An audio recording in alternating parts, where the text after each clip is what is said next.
أشهد أن لا إله إلا الله وحده لا شريك له وأشهد أن محمدا عبده ورسوله أما بعد فأعوذ بالله من الشيطان الرجيم بسم الله الرحمن الرحيم الحمد لله رب العالمين الرحمن الرحيم مالك يوم الدين إياك نعبد وإياك نستعين اهدنا الصراط المستقيم صراط الذين أنعمت عليهم غير المغضوب عليهم ولا الضالين. Her Ahmedi'nin bildiği gibi 20 Şubat günü cemaat içinde Müslim Maud'un gaybi haberiyle alakalı olarak zikredilmektedir. Bu münasebetle cemaatlerde celsalar, toplantılar oluyor. 20 Şubat bu günü 3 gün sonra gelecek bu sefer. Fakat ben uygun gördüm bugünkü hutbemde bununla alakalı olarak bazı sözler sarf edeyim. Bu gaybi haber Hz. Mesih Maud Aleyhisselatü Vesselam'ın evinde bir oğul doğacağı konusundaydı. Bu çok iyi özelliklere sahip olacaktı. Allah-u Teala'nın yardımı kendisine nasip olacaktı. Hz. Mesih Maud Aleyhisselatü Vesselam bu konuyu şöyle beyan etti. Dedi ki birinci gaybi haber şudur ki Allah-u Teala ilhamı ile ve onun bildirilmesiyle Rahim ve Kerim olan, üstün olan Allah her şeye kadirdir. Celle şanuhu ve azza ismuhu bana kendi ilhamıyla muhatap olarak bana dedi ki ben sana bir rahmet ve alametini vereceğim. Senin benden istediğin gibi. Onun için ben senin tezerrularını dinledim ve senin dualarını kendi rahmetimle kabul ettim. Ve senin yolculuğunu Şarpur ve Ludhiana yolculuğunu senin için mübarek kıldım. Kudret ve rahmet ve kurbetin alameti sana veriliyor. Fazıl ve rahmet kerameti sana veriliyor. Fethi ve zaferin kilidi sana veriliyor. Ey muzaffer sana selamlar olsun. Allah-u Teala dedi ki hayat isteyenler ölümden kurtulsunlar. Ve mezarlarda bulunanlar dışarı çıksınlar. Ve İslam'ın şerefi ve Kelamullah'ın mertebesi insanlara belli olsun. Hak bütün bereketlerle gelsin. Batıl bütün nühusetlerle kaçıp gitsin ve insanlar anlasınlar ki ben kadirim. İstediğimi yaparım. Yakin etsinler. Ben seninle beraberim. Allah-u Teala'nın vücuduna inanmayanlara ve Allah-u Teala'nın dinini ve kitabını ve Pak Resulünü Muhammed Mustafa sallallahu aleyhi ve sellem'i inkar edenler ve yalanlayanlar var ya onlara apaçık bir keramet nasip olsun ve suçluların yolu açılsın. Sana müjde olsun ki vecih ve pak bir çocuk sana verilecek. Bir zeki gulam oğul sana verilecek. Senin tohumundan senin zürriyetin olacak. Yakışıklı pak oğul sana misafir geliyor. Onun adı Emanuel ve Beşir'dir. Ona mukaddes ruh verilmiştir. O ricistan paktır, nurullah'tır. Mübarek gökten gelen. Onunla birlikte fazıldır. Onunla gelmesiyle beraber gelecek. Şiko ve azmet ve devlet sahibi olacak. Dünyaya gelecek. Ve kendi Mesih nefs ve ruhul hakkın bereketiyle Birçokları hastalıktan kurtarılacak. Kelimetullah'tır o. Çünkü Allah-u Teala'nın rahmeti onu kendi temcid kelimesiyle göndermiştir. Çok zeki olacak. Kalbi yumuşak olacak. Zahiri ve batini bilgilerle doldurulacak. 3'ü 4'e çevirecek. Doşamba Mesih Maud Aleyhisselatü Vesselam dedi ki bunun anlamını ben anlayamadım. Pazartesi günü çok mübarektir. Çok sevgili çocuk, mazharul avvali vel ahir, ilk ve ahirlerin mazharı, sanki Allah gökten indi. Onun nüzulu çok mübarek ve Allah-u Teala'nın celalinin zuhurunun sahibi olacak.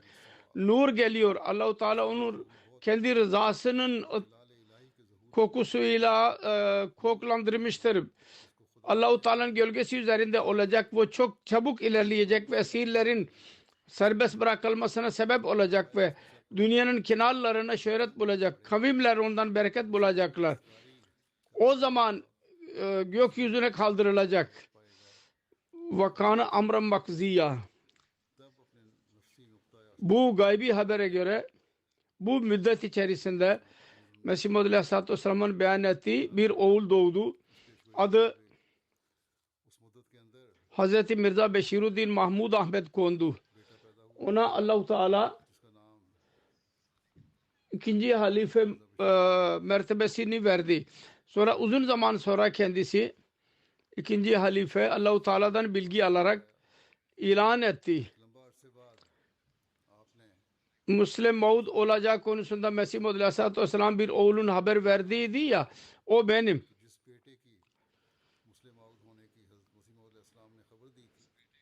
Bu oğlun Allah-u Teala tarafından zahiri ve batini bilgilerle doldurulması konusunda çok zihin, akıllı olacak ve diğer özelliklere sahip olacak var ya, onun herkes onu kabul ediyor, itiraf ediyor ve yabancılar onu açık olarak itiraf ettiler. Bu konuda, şu anda ben Hz. Müslim Maud radıyallahu anh'ın bilgisel ve diğer işleri arasından bazılarından bahsedeceğim.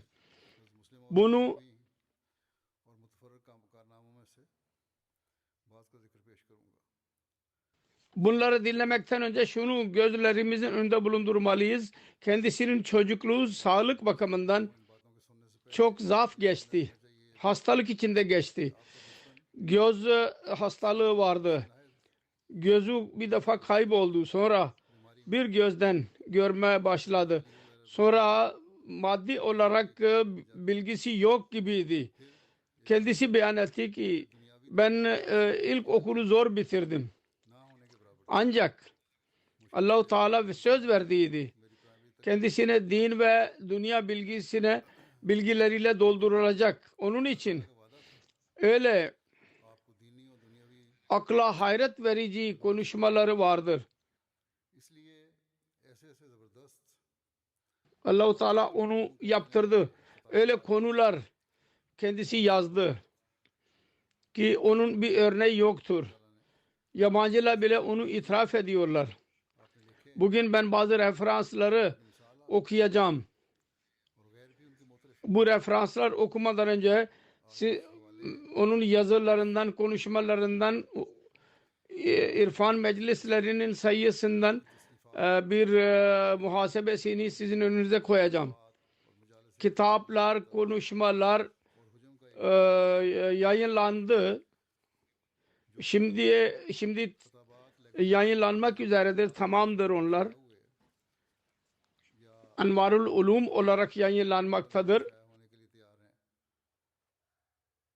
38 cildi oluşacak bununla. Ve onların sayısı 1424'tür. Sayfalar 20.000'den daha fazladır. 20.340. Tefsiri Kebir, Tefsiri Sagir ile birlikte diğer tefsirler 28.000'den fazladır. 1800 18.000'den fazla hutbe cümlesidir. 51 bayram hutbeleri vardır. 500 Kurban bayramının 45 tane sayısı var. Şura'nın konuşmaları 1. 2. 3. yayınlanmıştır. 2231 sayfadır. Ve bütün bunlar diğerler vardır.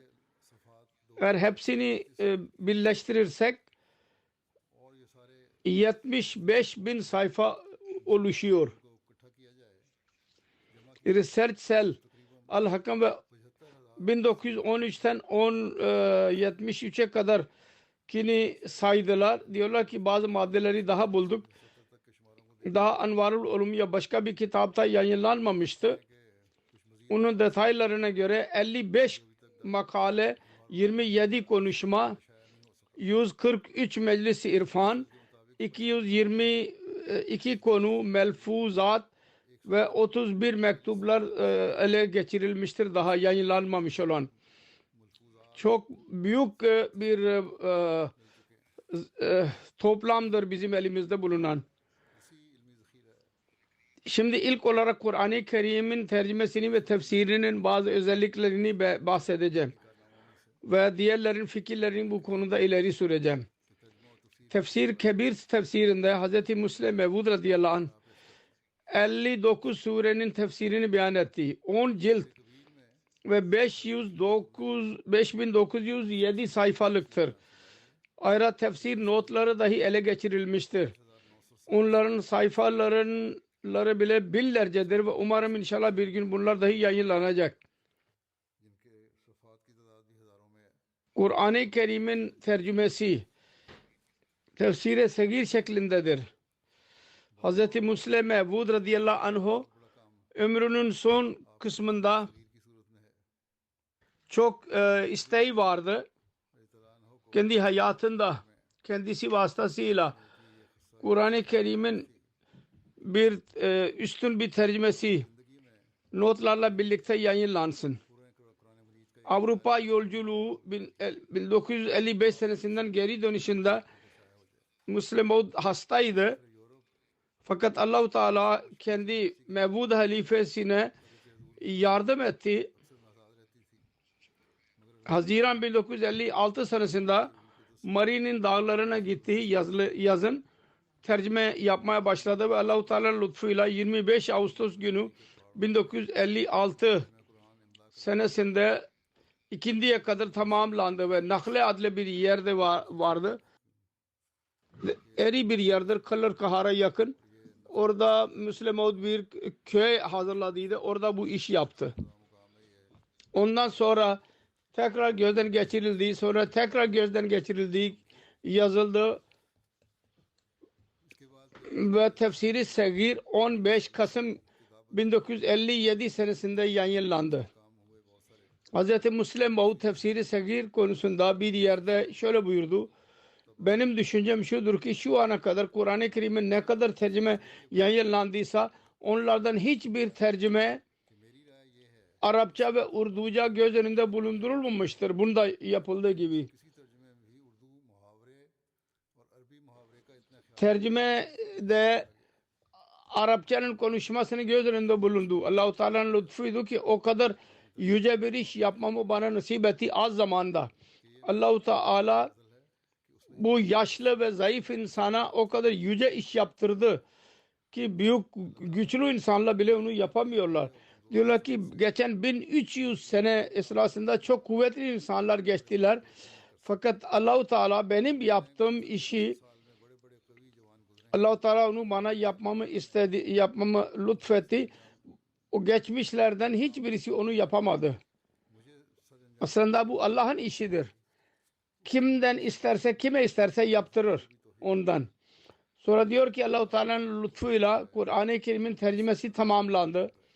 Yani Elhamdülillah'dan ve Nas'a kadar Tefsir-i Segir ki onun hakkında Tefsir-i Kebir ile karşılaştırmasıyla oldu ki bazı konular açık olarak beyan edildi ki Tefsir-i Kebir'de bile yoktur. Sonra İngiliz Tefsirul Kur'an'ın göre işi yapıldı. 5 volume, 5 cilt diyoruz biz ona. Bunda Mesih Musleh Maud'un bir ön sözü vardır. Marifet dolu. Diğer kitaplar varken Kur'an-ı Kerim'in ne gereği var? Resulullah sallallahu aleyhi ve sellem hayatı tayyibesi ve Kur'an'ın toplanması konusunda çok ilgi çekici bir konuda ışık tutulmuştur. Hz. Musleh Maud bu ön sözün sonunda teşekkür ve itiraf makal olarak diyor ki ben Dibace'nin sonunda Mevlevi Şer Ali'nin hizmetlerini kabul etmek istiyorum. Sağlığının kötü olmasına rağmen İngilizce konusunda yaptı. Aynı şekilde Malik Gulam Farid, Abul Haşim Khan Bey'in oğlu merhum ve Mirza Beşir Ahmet bile onlara bile teşekkür ediyorum. Onlar tercüme ve tefsiri notlarında benim konuşmalarımda ve derslerimden özeti çıkararak yazdılar.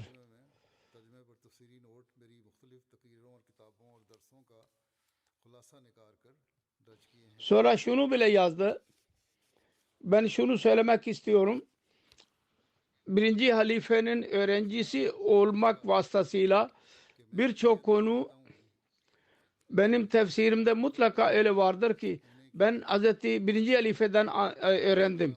Onun için bunda Mesih Muhammed Aleyhisselatü Vesselam'ın tefsiri bile Hazreti Mevlana Nuruddin birinci halifenin tefsiri ve benim tefsirim bile olacak. Allah-u Teala Mesih Muhammed Aleyhisselatü Vesselam'a kendi ruhu ile kendi bilgisini verdiydi. Bu zaman için gerekli olan bilgileri. Onun için ben umarım bu tefsir birçok hastalara şifa verecek. Birçok körler bununla göz bulacaklar. Kulaksızlar dinlemeye başlayacaklar. Topallar yürüyecekler. Ve Allah'ın melekleri buna bereket verecekler. Ve bu yayınlanıyor. O gayesini tamamlayacak. Hala da Hristiyanlar bile okuyorlar. Çok met ediyorlar. Allama Niyaz Fetehpuri Bey meşhur kalem sahibidir. Yazar idi. Nigar adlı gazete derginin müdürü Mesle Maud'e mektup yazdı. Tefsir-i Kebir 3. cilt benim gözlerimin önündedir. Ben onu çok derin bir şekilde görüyorum. Şüphe yoktur ki Kur'an mutalasının yepyeni bir zaviyesini yarattınız. Ve bu tefsir kendi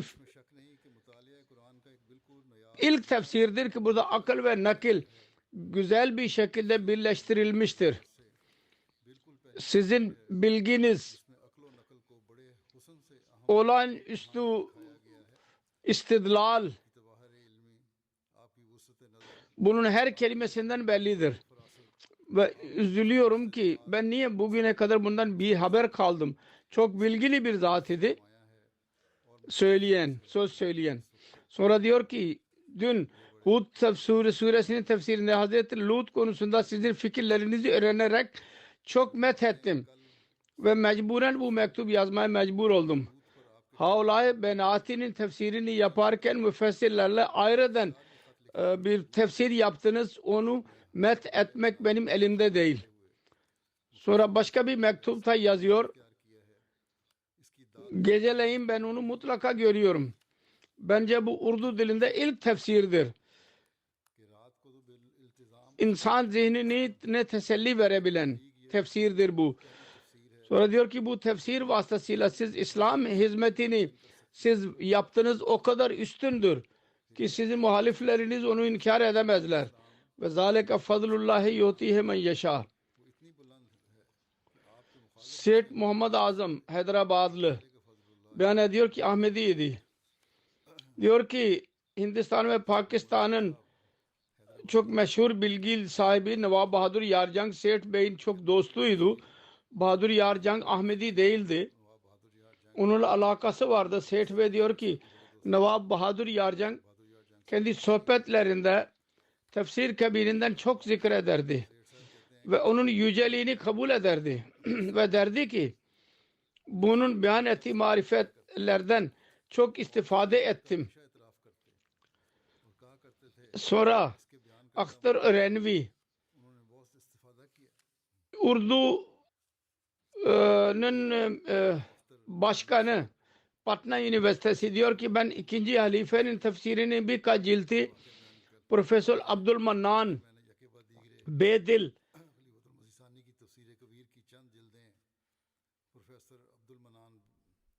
Farsça şubesinin müdürü Patna Üniversitesi'ne verdim.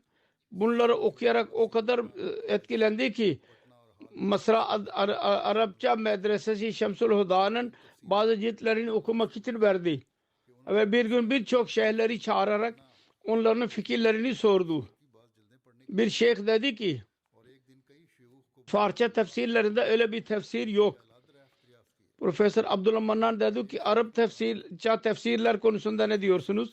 Şeyhler sessiz kaldılar. Belli bir müddet sonra onlardan birisi dedi ki Patna'da bütün Arap tefsirler yoktur burada. Mısır ve Şam'ın tefsirlerinin utalasında sonra fikir verebiliriz. Profesör ve eski tefsirlerden bahsetmeye başladı ve dedi ki Mirza Mahmud'un tefsirine eşit bir tek tefsir yoktur hiçbir zamanda. Yeni tefsirler dahi isteyin ve birkaç ay sonra benimle konuşun. Arapça ve Farsça ulemaları hayret içinde kaldılar. Değişik kitapların yazarı Sıdk-ı Cedid gazetesinin müdürü Abdülmacid Deryabadi Hazreti Muslimud'un vefatı üzerinde yazdı ki Karachi'den haber yayınlanmıştır. Ahmedi Cemaat Kadiyani'nin imamı Mirza Beşiruddin Mahmud 8 Kasım günü Rabbat'a vefat etti. Diyor ki diğerler ne olursa olsun Kur'an ve Kur'an bilgisinin yayınlanması ve İslamiyet'in tebliği konusunda ne kadar çaba bunlar sarf etti. Hayatı boyunca Allah-u Teala ona mükafat versin ve bu hizmetlerde kendisine affetsin. İlimler bakımından Kur'an-ı Kerim'in ne teşrihi kendisi yapmıştır. Onun çok yüce bir mertebesi vardır. Sonra Ahrar bir lideri Maulvi Mazhar Ali Mazhar kendi kitabı bunda yazıyor. Bir khofnak saziş. Maulvi Zafer Ali Khan dedi ki Ahmedilere muhalifler Ahrar çok çaba sarf ettiler.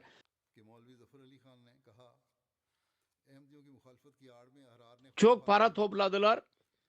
Kadiyani'nin işinde fakirlerin kazancını yiyorlar. Onlara sorsun birisi siz Müslümanlara ne iyilik verdiniz? Hangi İslam hizmetini siz yaptınız? Siz İslam'ın tebliğini yaptınız mı? Ahrariler iyi dinleyiniz. Sizin ve sizin dostlarınız Mirza Mahmud'a kıyamete kadar karşı koyamazsınız. Mirza Mahmud'un elinde Kur'an bilgisi var. Sizin elinizde ne vardır? Aranızdan var ki Kur'an-ı Kerim'in kelimelerini okuyabilsin. Siz rüyada bile Kur'an okumadınız. Bir şey bilmiyorsunuz. İnsanlara ne anlatacaksınız? Mirza Mahmud'a muhalefet sizin melekleriniz bile yapamaz. Mirza Mahmud'un elinde öyle bir cemaat var ki onun işaretiyle can vermeye hazırdır. Sizin elinizde nedir? Küfür ve sövmeler. Yazıklar olsun. Sonra diyor ki Mirza Mahmud'un elinde muballikler vardır. Değişik bilgilerin uzmanları vardır.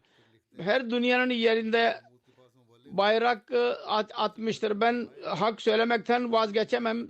Söyleyeceğim. Eğer Mirza Mahmud'a muhalefet edecekseniz önce Kur'an erinin.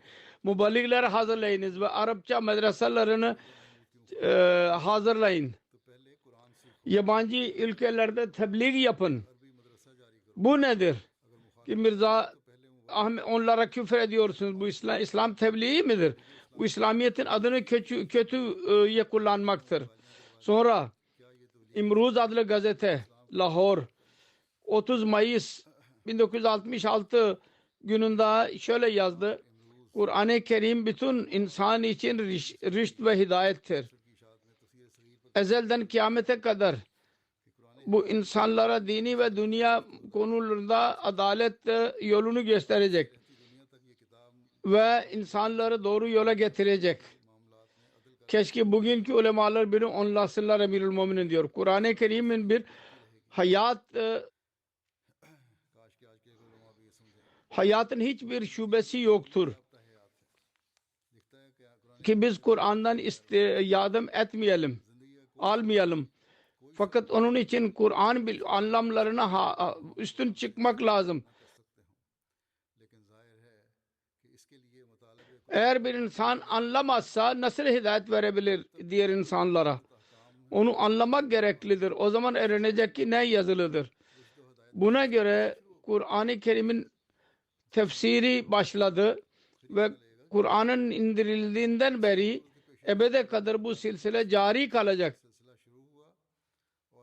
Bu konuda bir insan bir hizmet yaptıysa teşekkür etmemiz lazım ona. Müfessirler kendi devirlerinde Kur'an'ın bilgilerini genelleştirmek için çaba sarf ettiler.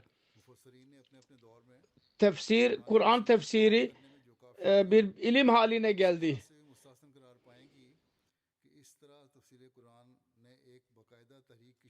Elhamdülillah bu silsile caridir ve kalacak. Şu anda tefsiri sagiri gözlerimizin önündedir. Bu tefsir Ahmediye cemaatinin lideri El-Hac Mirza Beşiruddin Mahmud Ahmed merhumun fikrinin neticesidir. Urdu'da tercümesiyle birlikte birçok yerde dipnotları vardır. Dil çok anlaşılırdır. Sonra Kindil adlı bir haftalık dergi vardı. 1960 senesinde yazıyor. Anjuman Himayet-i İslam Lahore ve Taj Company tarafından Kur'an-ı Kerim'in tarafında güzel Kur'an yayınlandı. Methedilmeye değer tefsiri segirin yayınlanmasıyla daha da çoğalmıştır bu. Tercüme ve tefsir İmam-ı Cemaat Ahmediye Mirza Beşiruddin Mahmud Ahmed'in çabası neticesidir. Tercüme ve dipnotların dili geneldir ki her insan ondan istifade edebilsin. Tercüme ve tefsir de eski tefsirlerin gözler önünde bulundurulmuştur. Sonra Kur'an-ı Kerim'i öyle güzel bir şekilde yayınlamak büyük İslam hizmetidir. Bugünkü ulemalar Pakistan'da diyorlar ki bunda tahrif yapılmıştır. Onun için tefsiri sagir şimdi yasak edilmiştir. Tercümesini bile evde dahi bulunduramaz. Ve kendi insaflı olan eskiler diyorlar ki bunun gibi methedilmeye değerdir ve başka bir tefsir buna benzemez. Allah Teala bugünkü ulemalara dahi akıl versin, insaf etmeyi nasip etsin. Sonra İngiliz tefsir Kur'an'ın güzelliğini, Amerika'nın bilgilerinin insanları dahi etkiledi. E.C.R. çok meşhur bir bilgindir. Diyor ki Kur'an-ı Kerim'in yeni tercüme ve tefsiri çok büyük bir iştir. Bu cildin ilk menzilidir. Bir cilt ona ulaştı. 15 sene oldu ki Ahmediye Cemaati Kadiyan'ın bilgileri bu çok büyük iş başlattılar. Hazret Mirza Beşiruddin Mahmud Ahmed'in liderliğinde oldu. Çok üstün bir kelam idi. Yani Kur'an-ı Kerim'in metninin öyle bir listesi hazırlansın ki onun İngilizce tercümesi de yanında olsun ve tercüme ile birlikte her ayetin tefsiri dahi olsun. Sonra diyor ki başlangıçta çok büyük ön söz vardır. Hazret Mirza Beşiruddin kendisi yazmıştır onu. Sonra ön sözden bahsetti. Sonra diyor ki eğer biz bu işi İslamiyet'in araştırma bilgisinin hatırası diyelim, mübalağa olmayacak. इल्म तहकीक की अजीम यादगार कहकर पेश करें तो कोई मुबालगा ना हो। Bunun hazırlanışı her merhalesinde tefsir ve lügat ve tarihten istifade edilmiştir. Bu kitapların uzun fehristi okuyanı hayret içinde bırakıyor. Tefsir ve tercüme hazırlanış konusunda bütün meşhur Arapça tefsirlerini okumakla kalmayıp onlarla birlikte Avrupa müsteşriklerin ne tenkit ettilerse onu dahi gözlerinin önünde bulundurdular. Eğer yalnız tercümeye bakılırsa şunu demek lazım ki tercümede İngilizce hataları yoktur ve çok şahane bir dildir. Sonra itiraz edenlerin itirazlarının reddi var. Diğer dinlere dahi güzel bir şekilde fikir sürülmüştür.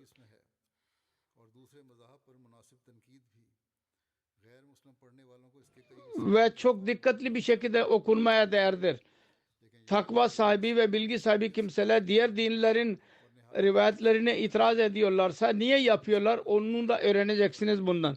Sonra bir Doktor Charles S. Braden, Tarih ve Adab, Northampton University, Amsterdam, Amerika yazdı. Kitabın yazılışı güzeldir. Kolay bir şekilde okunabilir. Toplam olarak İngiliz, Urdu dilinde çok dünya buna teşekkür borçludur.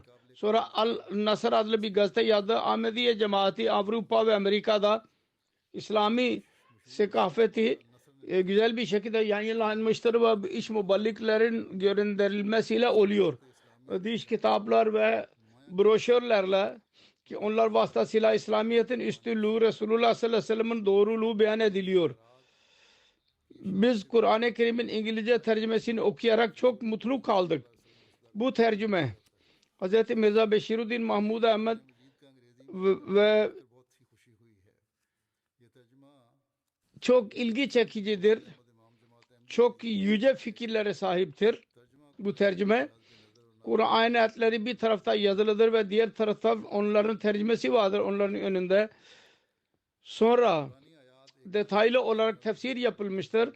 Okuyanlar bu tefsirlerde Avrupa'nın düşmanlarının itirazlarının detaylı cevaplarını buluyor okuyan. Şu zikredilmeye değer konudur ki Ahmediye cemaatinin imamı Hz. Mirza Beşiruddin Mahmud Ahmed Bey bu tercüme ile birlikte Hz. Resulullah sallallahu aleyhi ve sellem'in siretini dahi yazmıştır. Bu siret ve tercüme eşsizdir. Her neyse. Tefsir Kebir tefsir ve 5 cilt tefsir Kebir tefsir Sagir ve 5 cilt tefsir üzerinde bu yorumlar vardır. Hz. Musleh Mevud radıyallahu anh'ın bilgisel hazinesini kendisi konuşmalarda bizim gözlerimizin önünde koydu. Yabancılar bile onu methettiler ve hangi gözle baktılar bu konuda arz edeceğim. Kendi Nizam-ı Nav adlı konuşması vardır. Nizam-ı Nav. Yabancıların önüne bu konuşma yaptı. Bunun üzerine yorum yaparak Mısırlı bir edip ve ustaz Abbas Mahmud İkad çok yüce konuşmanın İngilizcenin yayınlanması konusunda Arapça mecelle Ar-Risale'de şöyle yorum yaptı. Diyor ki bu konuşmasının mutalasıyla bu belli oluyor ki konuşmacı Mirza Beşiruddin Mahmud Ahmed dünyanın nizamını şuna çekiyor ki fakirliği yok edelim yahut toplanmış olan malları insanlara arasında dağıtalım. Şüphesiz konuşmacı Hz. Mirza Beşiruddin Mahmud Ahmed bütün dünyanın yeni nizamları ve bu musibeti halletmeye çalışan faşizm, nazizm, komünizm ve diğer cumhuri nizamlar üzerinde fikir ileri sürmüştür kendisi bütün bunlar konusunda tam bilgiye sahip idi. Boşu boşuna yazmadı. Yeni izimlerden bilgisi vardı. Derin bir şekilde biliyordu. Sonra diyor ki fakat şu itikadı dahi var. O da doğrudur.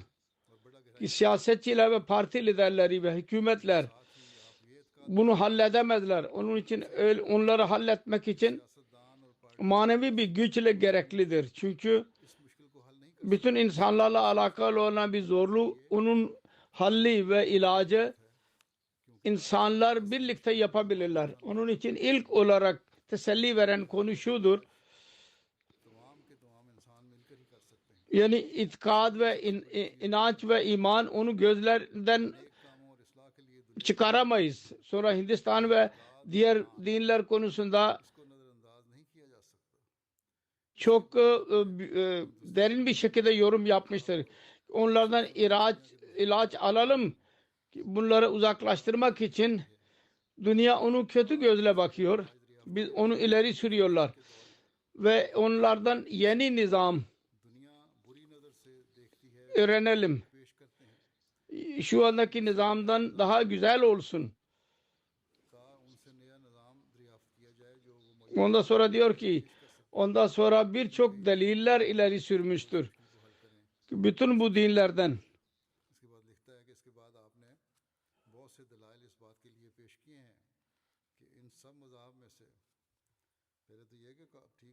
birçok delil ileri sürmüştür. Bütün bunlardan yalnız İslam öyle bir dindir. Kendi içinde bu zorlukları halletme gücüne sahiptir. Ve bütün kuvvetler ve insanlar daha önce dahi bunun üzerinde işi yapabilirlerdi ve şimdi bile iş yapabilirler. Ondan sonra Mahmud Akkad Bey Nizam-ı Nov'un özetini verdi kendi dilinde. Diyor ki diğer konuşmacılar bu konuşmacı bizim özet olarak işareten beyan ettiği fikirler arasında bir mukayese yapmıştır. Emir-i Mumin diyor ki çok uzundur, ben özetledim. Derin bir şekilde beyan etmiştiniz ve çünkü yalnız inanç sizin buyurduğunuz gibi öyle bir şeydir ki ıslah ondan beklenir ve siz bu inançları karşılaştırmak ve diğer siyasi nizamları karşılaştırmakla netice çıkardınız ki manevi olarak bunlar başarısız kaldılar. Ondan sonra Nizam-ı Nov'un özetini beyan etti. Sonra diyor ki eğer bu ses Avrupa ve İngilizce bilen tabakada eğer bu yayınlanırsa ve Hindistan ve Doğu arasında dahi yayınlanırsa şüphesiz etki yapacak. Sonra İslamiyet'te ihtilafların başlangıcı adlı bir konuşması vardır. Historical Society İslamiye College Lahore'da bu konuşma yaptıydı. Öyle bilgili ve İslam tarihi konusunda tam bilgi nisbiye sahip olarak yapılan bir konuşmaydı. Ki tarihçiler bile buna mukabil ilk okul öğrencileri gibi görmeye başladılar. Özeti şudur. Dedi ki ispat oluyor. Özetini beyan ediyorum Emirül Müminin. Hazreti Osman ve diğer ashablar her fitneden, ayıptan pak idiler. Onların tavrı güzel ahlak gösteriyordu ve ileriye doğru adım atıyorlardı. İyiliğe doğru. Biz onlardan hiçbirisini suçlayamayız. Sonra dedi ki ashablar Hazreti Osman'ın hilafeti üzerinde itirazları yoktu. Sonuna kadar vefalı kaldılar bütün ashablar. Hazreti Ali sabit ispat etti ki onlar isyan ettiler. Hayır. Hazreti Ali, Hazreti Zübeyir vesaire aleyhinde yapılan suçlama yanlıştır. Hazreti Ansar Hazreti Osman'a aykırıydılar. Bu da doğru değil. Çünkü Ansar hepsi orada vefalı olarak Hazreti Osman'a bağlıydılar. yabancıların fikirleri nelerdir? Seyyid Abdülkadir Bey M.A. Profesör İslamiye College Lahore yazıyor. Bilgili Baba'nın bilgili oğlu Mirza Beşiruddin Mahmud Ahmed'in adı büyük bir garantidir ki çok bilgili bir konuşmadır. Ben de İslam tarihinden biraz bilgim vardır. Ve iddia ederek diyebilirim ki Müslüman olsun ve gayrimüslimler olsun birçok tarihi yazarlar vardır ki Hazreti Osman'ın itilaflarının derinliğine inmiş olsunlar. Ve ilk iç savaşı anlamaya çalışmış olsunlar. Hazreti Mirza Bey onun sebeplerini bilmekle kalmayıp aksine çok açık bir şekilde bu olayları beyan etti. Onlar vasıtasıyla hilafet deprem içinde kaldı. Öyle bir konu İslami tarihiyle ilgi görenler bunu daha önce hiçbir zaman görmemiş olacaklardır. Hazreti Osman'ın ne kadar İslami tarih okunursa aynı şekilde bu konu ders verici olacak. Sonra diğer insanların yorumu vardır. Sonra Hazreti Müslim Maud'un bir konuşması İslam'ın iktisadi nizamıyla ilgilidir. Lahore'da Ahmediye Hostel'de oldu.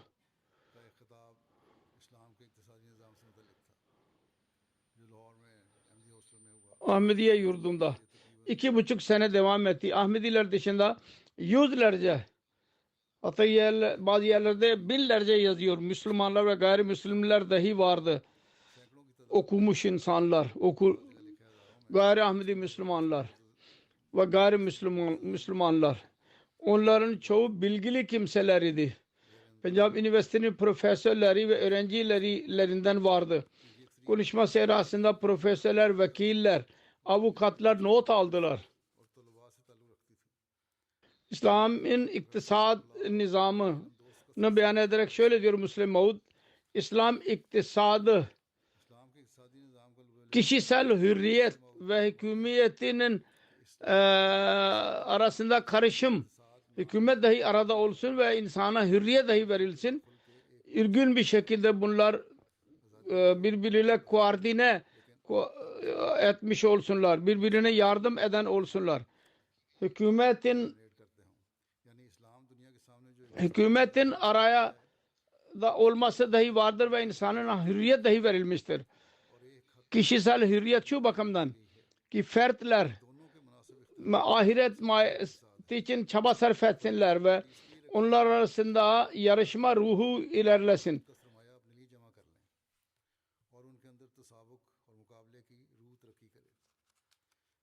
Sonra dedik hükümet şu bakımdan etki verildi ona.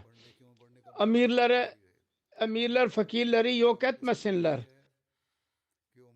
İnsanları helaketten korumak hükümetin vasıtasıyla olabilir.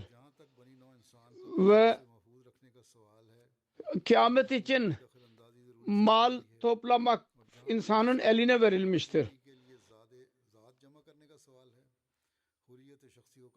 İslami iktisatta kişisel hürriyet dahi korunmuştur ki insan gelecek hayat için malzeme toplayabilsin ve yarışma ruhu vasıtasıyla manevi hayat genişletilsin ve hükümet dahi arada bulunsun ki insanın zaafı yüzünden iktisadın temeli zulüm üzerinde konmasın ve insanın arasında bir engel oluşmasın.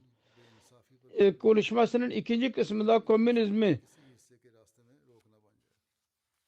toplum bakımından detaylı olarak onları inceledi ve Kitab-ı Mukaddes'in bir gaybi haberini dahi okudu. Sonra Mesih Maud Aleyhisselatü Vesselam bazı gaybi haberlerini dahi okudu. Kısacası Müslim Maud'un bu konuşması en yüceli konuşma, bilgilerle insanısında bir deprem yarattı. Sarsıntı onları. Bu konuşma o kadar etkili bir şekilde dinlediler ki uzun zaman öyle orada oturdular. Sanki onların başlarında kuşlar vardır. Bir konuşmacı ağladı, bir profesör. komünizme yanlış yardımcı olan kimseler dediler ki şimdi artık İslamiyet'in nizamını kabul ediyoruz dediler. कि वो इस्लामी सोशलिज्म के कायल MN'in bazı öğrencileri सही और दुरुस्त तस्लीम करते bu university economics bunun İngilizce tercümesi yapılsın dediler तलबा ने हजूर को इस तकरीर के मुतल्लिक ve profesörlere gönderilsin. İktisat profesörlerine. İngilizler o zaman İngiliz profesörler vardı. Sonra dedi ki nerede उस जमाने में अंग्रेजों की हुकूमत थी अक्सर अंग्रेज diğer insanlar tarafından उन्होंने ये भी कहा dahi bazı planlar ileri sürülüyor. Bu da Müslümanların fikrini ileri sürecek. Bunun başkanlığını Mr. Ramchandar Machanda avukat yaptı. Diyor ki mister Ramchandra bu konuşmadan sonra साहब एडवोकेट हाई कोर्ट लाहौर ने की थी कहते हैं Lala Ramchandar Machanda के बाद küçük bir konuşma yaptı. Dedi ki ben लिखने वाला ये लिखता है कि इस वक्त kendimi çok şanslı görüyorum. Öyle değerli konuşma dinlemem nasip oldu bana. साहब ने एक मुख्तसर तकरीर की Ben kendimi çok şanslı görüyorum ki öyle güzel bir konuşma dinlemem nasip oldu ve ben Ahmediye cemaatinin ilerlediğini görüyorum. Bugün dinlediğiniz konuşmada çok değerli ve yeni konular İmam Cemaat Ahmediye'nin lideri beyan etmiştir. Ben bu konuşmadan çok istifade ettim ve umarım siz dahi bu bilgilerden istifade etmiş olacaksınız. Ben mutluyum ki yalnız Müslümanlar değil gayrimüslimler dahi bu toplantıda vardı. Sonra diyor ki ben önce zannediyordum ve hata idi. İslam kendi yalnız Müslümanlar içindir. Gayrimüslimler için bir aldırış etmiyor. Fakat bugün Hz. İmam Cemaat Ahmediye'nin konuşmasından öğrendim. İslam bütün insanlar için eşittir. Ve çok mutluyum. Ben yabancı dostlara söyleyeceğim. Bugünkü İslamiyet'in hürriyetine ona saygı gösterin. Siz ciddetli bir şekilde 2,5 sene Ahmediye cemaatinin konuşmasını dinlediniz. Eğer bir Avrupalı bunu görseydi hayret içinde kalırdı. Hindistan o kadar mı ilerlemiştir? Sonra diyor ki अगर कोई यूरोपियन इस बात को देखता तो हैरान होता कि Hindustan konuşmayı dinledikten sonra herkesin elinde met vardı ve kabul ettiler. İnanç bakımından biz Hz. Mirza Beşiruddin Mahmud Ahmed ile ihtilafımız var. थे बल्कि एक कसीर तबके ने इस Fakat şunu inkar edemeyiz. Şu gerçeği. İnanç ihtilafa rağmen biz inkar edemeyiz ki siz bugünkü zamanda dünyanın en büyük alimisiniz Hindistan'da. Ve gerçek dahi buydu. İktisat bilgisi konusunda Kur'an bilgisini ileri sürmek ve Avrupa'nın iktisat felsefesini reddetti. Bugün öyle bir şekilde hiçbir insan yapamamıştır ki İslam münkirleri dahi onu kabul etsinler ve komünizmin dahi onu kabul etsin. Molvi Şer Ali Bey'in beyanatı vardır. Konuşmadan sonra bazı gayrimüslimlerin kendi aralarında konuştuğunu dinledim. Eğer şimdi yine komünizme met edersen sana lanet olsun. Bir profesör daha önce zikri geçti, ağladı. Konuşmanın sonunda Gayri Ahmedi profesörler ve öğrenciler tarafından arzu edildiği zamanın azlığı yüzünden konuşmanın bütün yönlerini beyan edemediniz. Onun için başka bir konuşma olsun ve geri kalan kısımları dahi izah edilsin ki bu bilgi pınarından herkes su içebilsin. Allah-u Teala huzurullah Amirul Muminine vermiştir o bilgi pınarı. Ulume zahiri ve batini, iç ve dış bilgilerle doldurulmuştur. Seyyid Abdülkadir diyor ki müdür yardımcısı Lahor tarih bölümü başkanıdır. İslamiye Kolej'de İslam Fakültesi'nde İslam ve Komünizm konusunda Sunrise Lahore adlı gazetede bir not verdi. Onun bir kısmı şöyledir. Diyor ki İslamiyet'in iktisad nizamı ve komünizm konusunda Mirza Beşiruddin Mahmud Ahmet Bey Ahmedi cemaatin imamının konuşmasını ben dinledim. Bu konuşma dahi diğer konuşmaları gibi, dinlediğim konuşmaları gibi çok bilgili konusunda ışık tutuyordu. Bilgi doluydu. Mirza Bey Allahu Teala'nın verdiği yetkiye sahiptir. Bu konunun her yönünü biliyordu. Elinde bir şehadet, bir diploma yok fakat bilgiye sahiptir. Biz ona değer vererek dikkat etmemiz lazım ona. Tercümeler dahi yapıldı.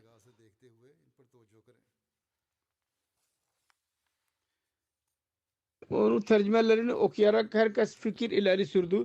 İspanya'nın S.Y.D. Jos Castan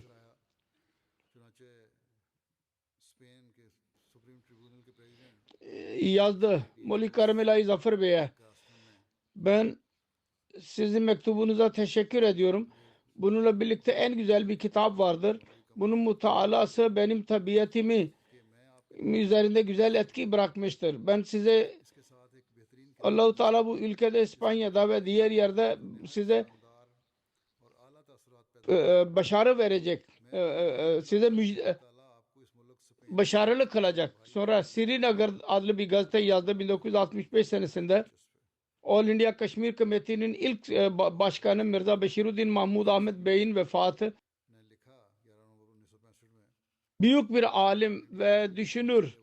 Konuşması konusunda kendisi gibi başka birisi yoktu. İslamiyet'in iktisadi nizamı, İslamiyet'in nizam-ı nev adlı değişik konularda जो konuşmalar yaptı, kitap şeklinde yayınlanmıştır ve herkes kabul etmiştir onları. Kendisinin bilgili olduğu şu konuda da öğrenebilir ki dünya hukuk mahkemesinin hakimi Sir Zafarullah Han Bey kendi müritlerindendir ve onun kelimeleriyle kendi zat o kadar ilgi çekicidir ki bir şahsın içinde olması nadirdir. Zahiri ve batini bilgilerin pınarıdır. Teslim ediyor. Amel meydanında ve hayatının büyük bir kısmı zikir ve fikirde geçiyor. Fakat amel sahasında bile ulul azm ve ceri bir liderdir. Sonra diyor ki Mirza Beşiruddin Mahmud Ahmet'in her Keşmiri onu methediyor. Çünkü Tehrik Hürriyet-i Keşmir'de büyük bir payı vardır. 1931 senesinde Keşmir Tehriki başladığı zaman siz onun başkanı idi. Ve kendi çabasının semeresiydi ki bu hareket kuvvetlendi ve bütün dünyada tanındı. Sonra Wembley Conference İngiltere'de orada konuşması okundu. Yabancıların fikirleri neydi? Toplantı başkanı dedi ki fazla söylememe gerek yok. O kadar güzel, ilgi çekici idi ki İngilizdir kendisi. Ben kendi tarafından ve konuşmacılar tarafından konuşmasının güzel, üstün ve ben ona teşekkür etmekten başka bir şey yapamam.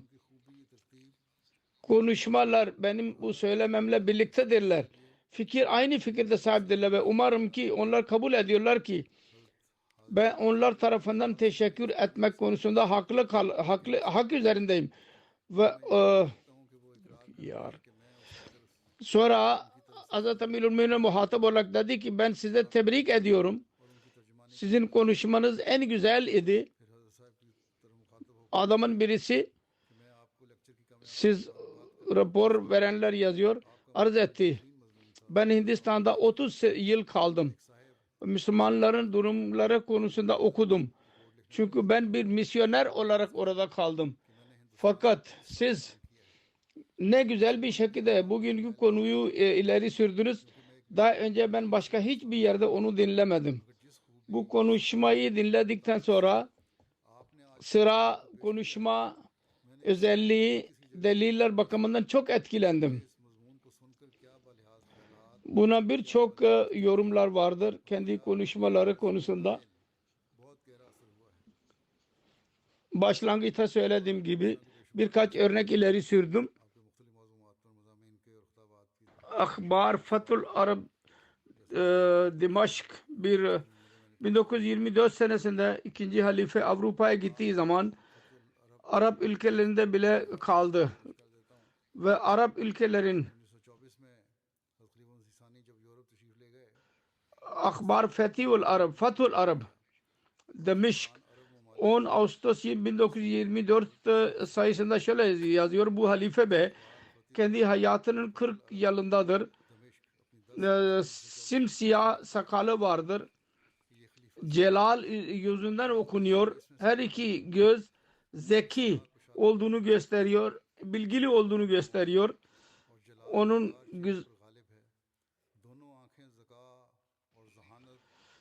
bu özellikleri görürseniz yakin olacak ki öyle bir insanın önündesiniz ki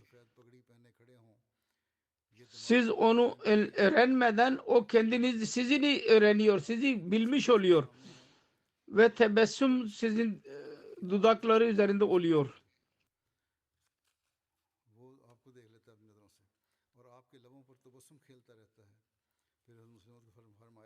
Daima gülümsüyor. Okuyucular da diyor ki eğer bu durumu görürseniz bu tebessüm altında bir anlam var ya ve orada bir celal var ya ondan hayret içinde kalırsınız. Buna veren birçok yorumlar vardır. Az yahut fazla kendisi ile sohbette bulundular.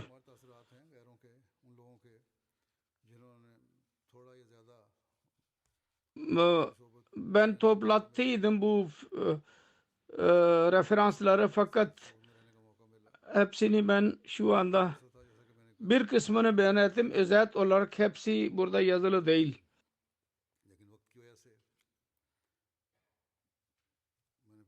Bir haberde Mesih Muhammed Aleyhisselatü Vesselam ne beyan ettiyse ya demek lazım ki Allah-u Teala kendisine söylediydi. Onların hepsi Hz. Mirza Beşiruddin Mahmud Ahmed'in zatında tamamlandı. Kendisine Allah-u Teala ilim ve irfan verdi. Büyük bir alim bile ona karşı koyamazdı. Eşit olamazdı ona. Verdiği literatür cemaatin bir hazinesidir.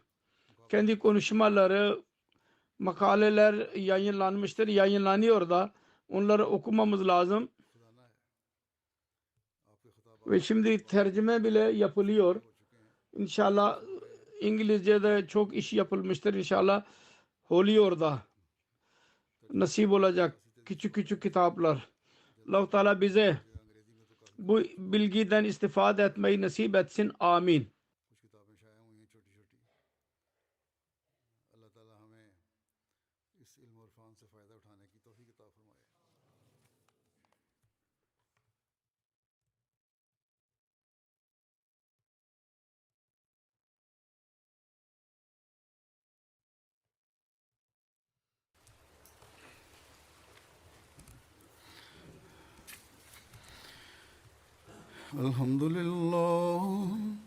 الحمد لله نحمده ونستعينه ونستغفره ونؤمن به ونتوكل عليه ونعوذ بالله من شرور أنفسنا ومن سيئات أعمالنا من يهده الله فلا مضل له ومن يضلل فلا هادي له ونشهد أن لا إله إلا الله ونشهد أن محمدا عبده ورسوله عباد الله رحمكم الله إن الله يأمر بالعدل والإحسان والإحسان وإيتاء ذي القربى وينهى عن الفحشاء والمنكر والبغي يعظكم لعلكم تذكرون اذكروا الله يذكركم وادعوه يستجب لكم ولذكر الله أكبر